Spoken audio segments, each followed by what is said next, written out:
Bienvenidos al tercer vídeo de este tema. En este caso vamos a hablar sobre el campo magnético.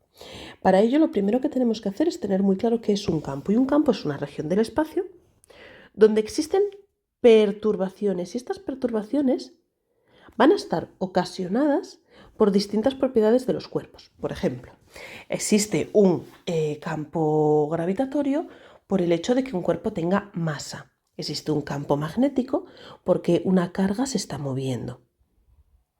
Cuando los cuerpos tienen carga, lo que genera esta perturbación es un campo eléctrico. Por tanto, diremos que los campos eléctricos son las regiones del espacio donde existen perturbaciones debidas o originadas por las cargas de los cuerpos. Como también podemos definir el campo eléctrico como la fuerza eléctrica por unidad de carga, es decir, que experimentaría un culombio si lo ubicásemos en un punto del espacio, vamos entonces a decir que vectorialmente, y también en módulo, podemos definir el campo como la fuerza partida de la carga. Esto, si traemos aquí la ley de Coulomb, podríamos hablar del campo generado por una carga puntual. Y en ese caso, al dividir la ley de Coulomb entre Q, nos quedaría kQr² partido de UR. Tengamos en cuenta que la Q que divide la fuerza y la Q que queda arriba generando el campo eléctrico son diferentes. El otro concepto a tener en cuenta es cómo dibujamos estos campos cuando hablamos de cargas puntuales. Si nosotros tenemos una carga de valor positivo, pensaríamos que en un punto cualquiera estaría generando una fuerza de repulsión. Si eliminamos esa carga, nuestro campo pasaría a tener esa misma dirección y, por tanto, siempre se dibuja radial hacia afuera de dicha carga. Es por esto que tendemos a denominar a las cargas positivas como fuentes, es decir, puntos del espacio de donde salen líneas de campo. Si por el contrario tuviésemos una carga de valor negativo, podríamos hacer el mismo análisis y sobre un punto cualquiera, el campo que se produce va dirigido hacia la carga en esa dirección. De tal forma que el campo eléctrico son rectas radiales a través de las que se movería una partícula que se colocase sobre ellas. En este caso podemos ver cómo van hacia la carga y por tanto muchas veces se denomina a las cargas negativas como sumideros. Con todo esto, el siguiente concepto a recordar es el principio de superposición. Al igual que en las fuerzas habíamos dicho que se superponían sus efectos dando lugar a una fuerza neta, en el caso de los campos eléctricos ocurre exactamente lo mismo, de tal forma que en caso de existir varios campos o varias cargas que puedan generar campo en un espacio, el campo total será la suma de todos los campos generados. Vamos por ahora a ver el ejercicio 1.6. En él nos hablan de un sistema de cargas situadas en dos puntos diferentes, el origen y el 3,0, y nos piden que calculemos el campo eléctrico. Por tanto, lo primero que vamos a hacer es un diagrama del sistema de cargas que nos proponen. En nuestro caso, tenemos una carga positiva, Q1, de valor 3 nanocoulombios, ubicada en el origen. Y tenemos una carga de valor 2 nanocoulombios en el punto 3,0, también positiva. Y nos solicita el ejercicio que calculemos el campo en el punto 1,0. Si nosotros queremos calcular el campo en el 1,0, vendremos y diremos Q1 está generando un campo. Al ser positivo, genera un campo que se aleja de dicha carga, E1. Por su parte, Q2, también positiva, genera un campo que hace que también se aleje de dicha carga. A la vista de nuestro diagrama, podemos decir que el campo total en módulo será la resta entre E1 y E2, porque van en direcciones contrarias. Si lo queremos analizar de forma vectorial, nos daremos cuenta, al haber tomado E1 como positivo, que la dirección ha de ser Y. Calculemos entonces ahora cada uno de estos campos.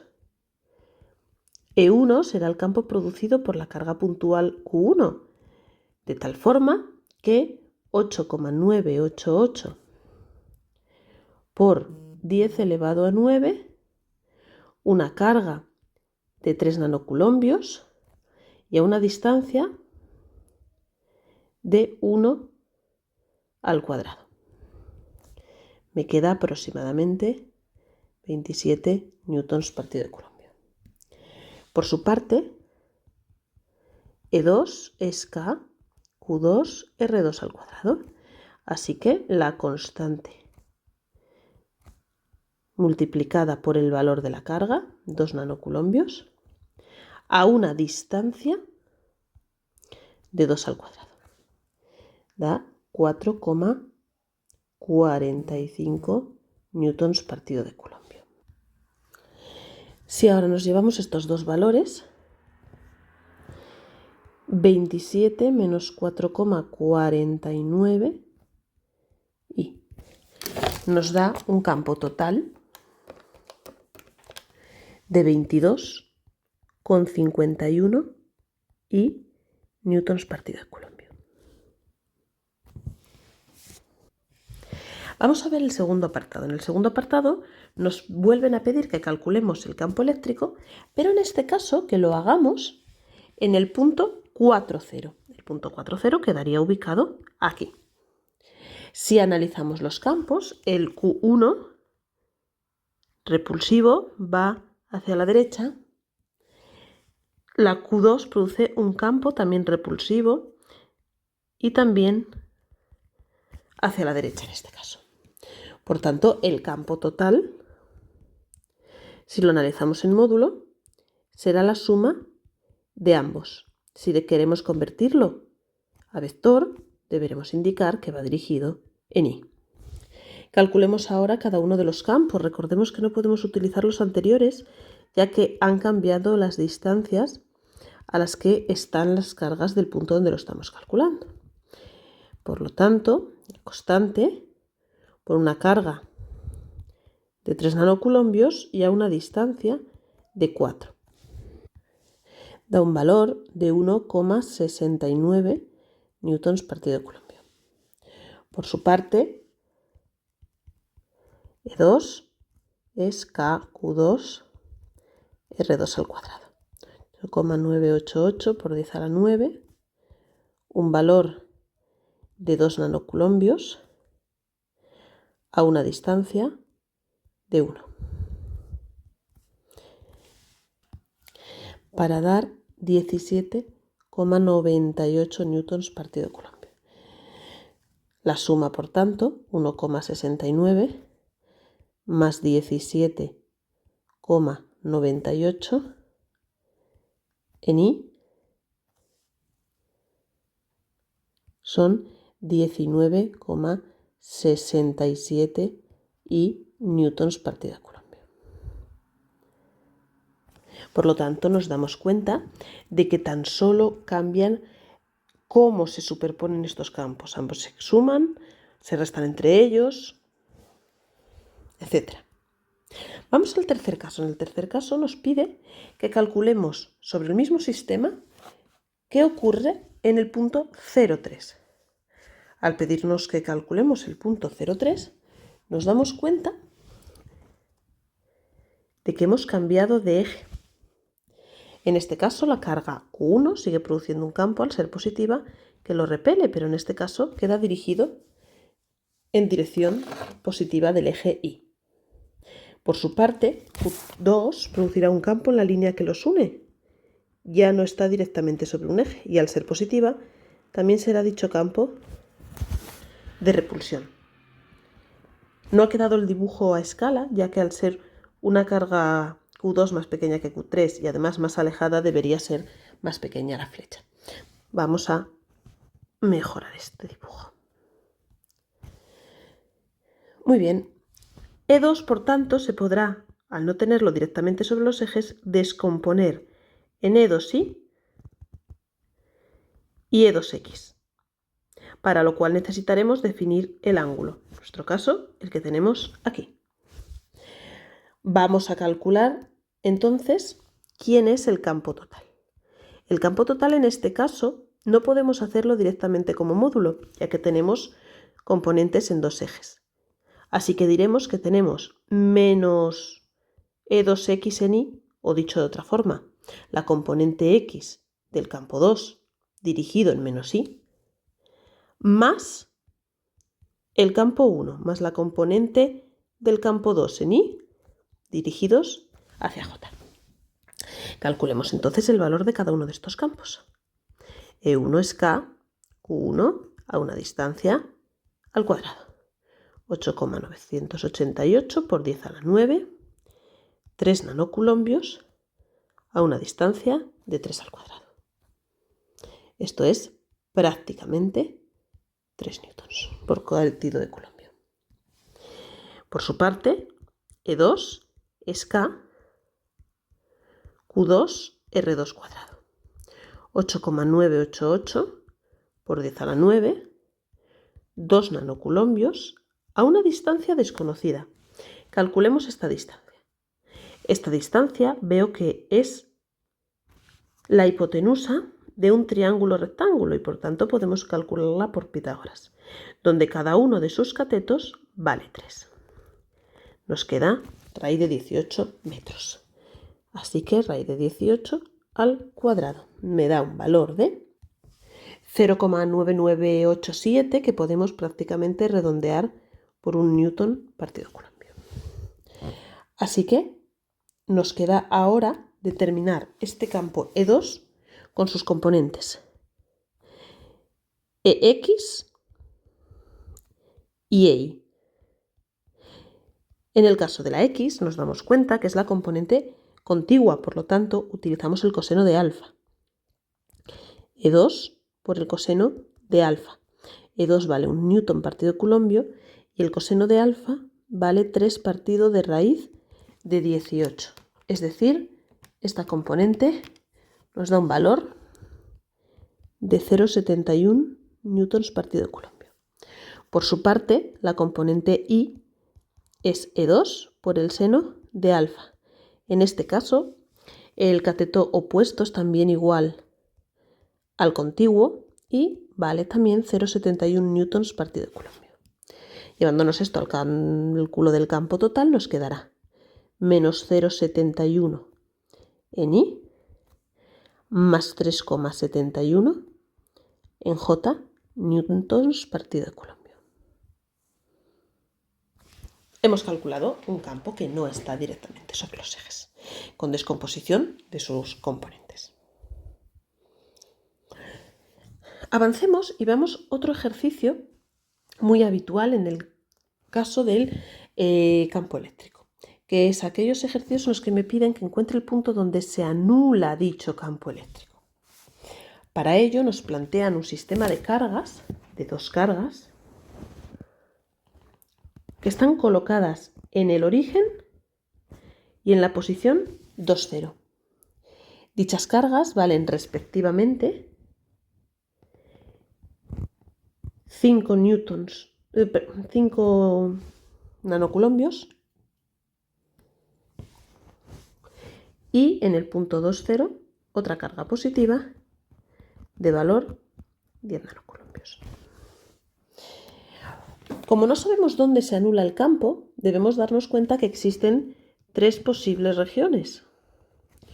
Una a la izquierda de ambas cargas, una entre las cargas y una tercera a la derecha de ambas cargas.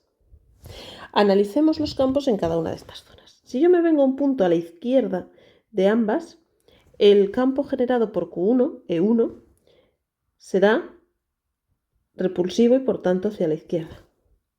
Por la misma razón, el campo en la región 2, al ser repulsivo, se irá hacia la derecha. Y el campo en E3, más pequeñito, se irá también hacia la derecha. Por su parte, Q2 es positiva, también generará campos de repulsión. Así que E2 en la zona 1 se irá hacia la izquierda. Es una carga más grande que Q1, pero está más lejos, por lo tanto tiendo a dibujarla de un valor parecido. En la región 2 se alejará y por tanto se dirigirá hacia la izquierda, y en la región 3, para ser repulsivo, deberá ir hacia la derecha, pero al ser una carga grande que está cerca, el campo ha de ser mayor que el del caso 1. Una vez que vemos esto, nos damos cuenta que en la región 1 es imposible que se anulen, porque van en la misma dirección. Pasa exactamente lo mismo en la zona 3. Nos queda, por tanto, que la única posibilidad para anular el campo es la zona 2. Una vez que tenemos esto claro, no nos queda nada más que decir que los módulos de los campos han de ser exactamente iguales. En este momento, el problema con el que nos encontramos es cuáles son las distancias. Bueno, pues son desconocidas, así que determinaremos a una de ellas como x y en este instante la otra pasa a estar unívocamente definida, porque si entre las cargas había una distancia de 2 y x ya es la distancia entre Q1 y el punto, entre el punto y la otra carga tiene que haber 2 menos x. Sustituyendo todos los datos en nuestra ecuación,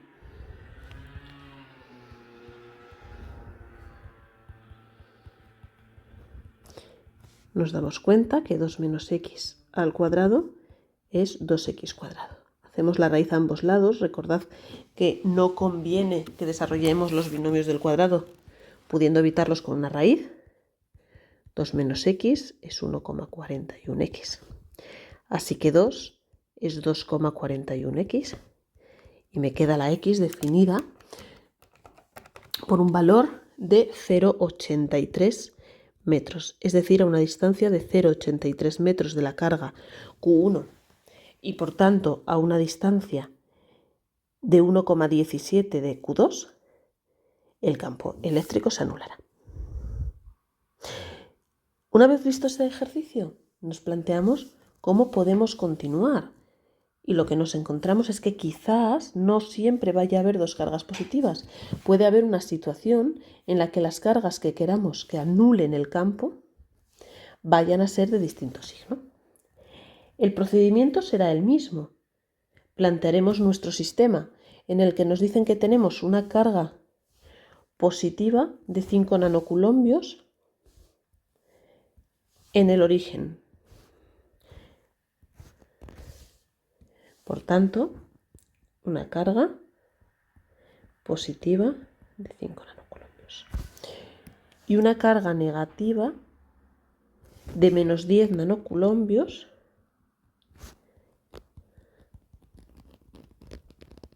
en el punto 2,0.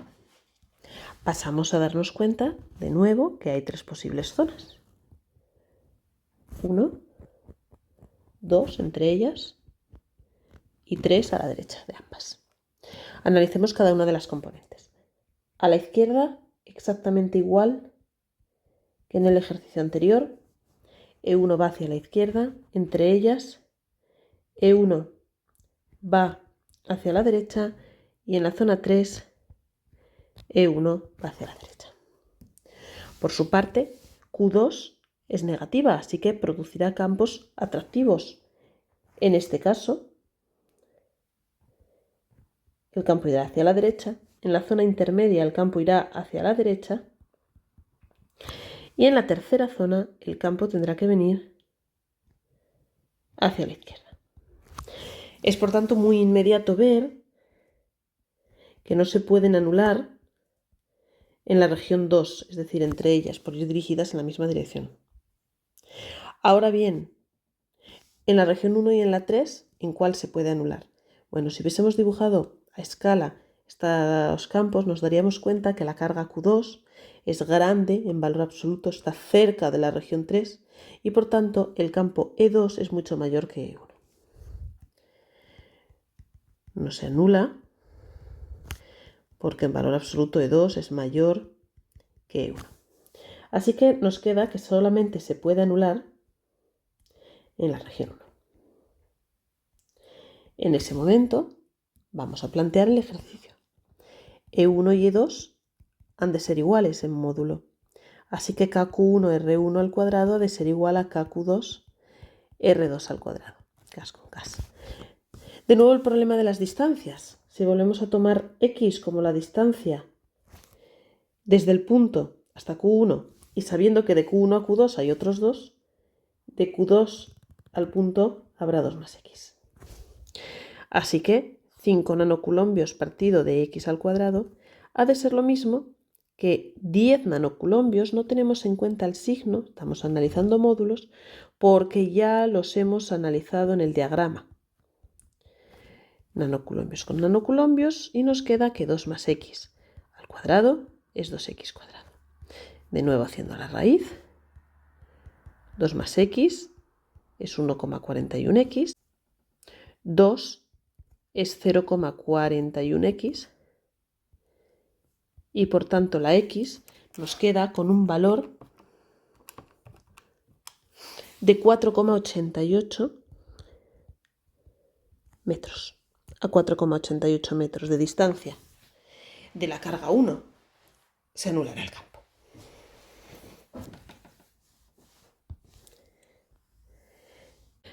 Vamos a estudiar el último tipo de ejercicio que vamos a hacer con sistemas de cargas puntuales. En este caso lo que nos dicen es que van a situar no 2 cargas sino varias, y en este caso en los vértices de un cuadrado. De lado 1, 1 metro. Sabiendo que las cargas de los vértices superiores son positivas de 2 nanocoulombios, podemos denominarlas Q1 y Q2, y negativas y de valor menos 2 nanocoulombios las de los vértices inferiores.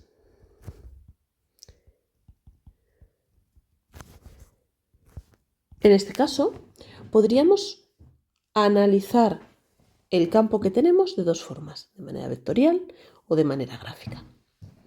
En cualquier caso, lo primero que debemos hacer es dibujar lo que ocurre. Vamos a marcar las diagonales para poder encontrar el punto donde me piden que calcule el campo eléctrico, que es en el centro del cuadrado, es decir, en este punto. Y vamos ahora a cada una de las componentes. Q1 es una carga positiva, por lo tanto, en la línea que le une, es decir, en la diagonal, y alejándose de Q1, generará el campo E1. De la misma forma, Q2, y en la línea que le une, creará E2. Si planteamos la misma idea con Q3, nos damos cuenta que es negativa. La línea que le une es la misma que Q2 y el centro. Por lo tanto, es un campo atractivo que queda sobre la misma línea. Más allá, como la distancia es la misma de un vértice al centro que del otro, y el valor de las cargas es exactamente igual, podemos decir que E2 y E3 son iguales. Y pasa exactamente lo mismo con E4. En este momento nosotros podemos plantear el ejercicio de manera vectorial, diciendo que el campo total se calculará como E1 más E2 más E3 más E4, todos ellos vectores. Ahora bien, para hacer esto deberemos hacer la descomposición vectorial de cada uno de ellos. Sin embargo, hagamos un pequeño análisis gráfico. Si nosotros nos fijamos en E1, E1 se debería dividir en E1X y E1Y. E2 sería lo mismo. pero sus componentes en X son opuestas, por lo tanto, se anularían al estar a la misma distancia y tener los mismos valores la carga. Si hago el mismo desarrollo con E4 y E3, me doy cuenta de que también desaparecen sus componentes horizontales, quedándome tan solo las componentes verticales. Componentes verticales que si sumo, quedan creando el campo total. Es por esto que podemos decir que el campo total realmente son 4 veces una de las componentes en I, voy a coger la de E1, pero podría haber cogido la de cualquiera de los 4 campos, dirigidas en menos J. Me queda, por tanto, calcular cuánto vale E1i. E1 es el campo producido por Q1 a la distancia correspondiente. Pues 8,988 por 10 a la 9, una carga de 2 nanocoulombios y desconocemos la distancia, calculémosla. Sabemos que tenemos una arista de 1 metro, por lo tanto, la mitad del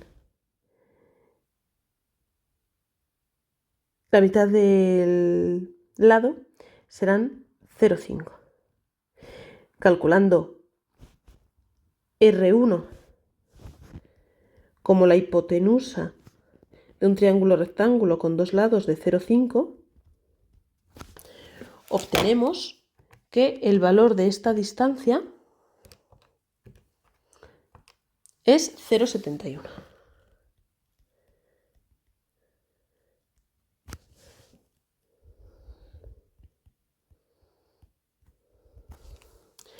Y nos da un campo total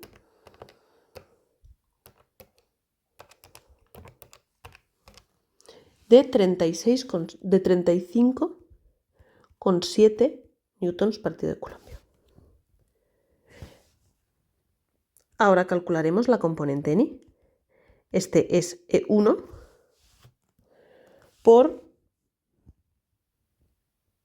debemos calcular este ángulo alfa.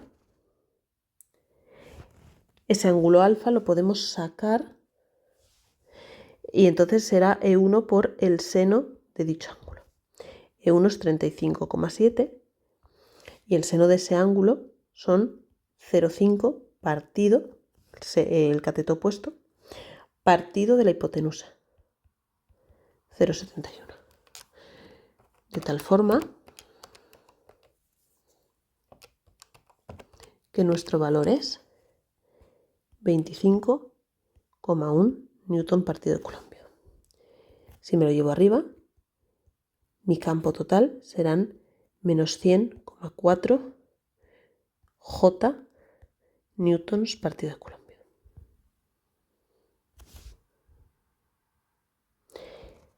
Y de esta forma queda demostrado que gráficamente es mucho más cómodo desarrollar cualquier composición vectorial y cualquier principio de superposición de los campos, ya que evitaremos un montón de desarrollos con todas aquellas componentes que tengan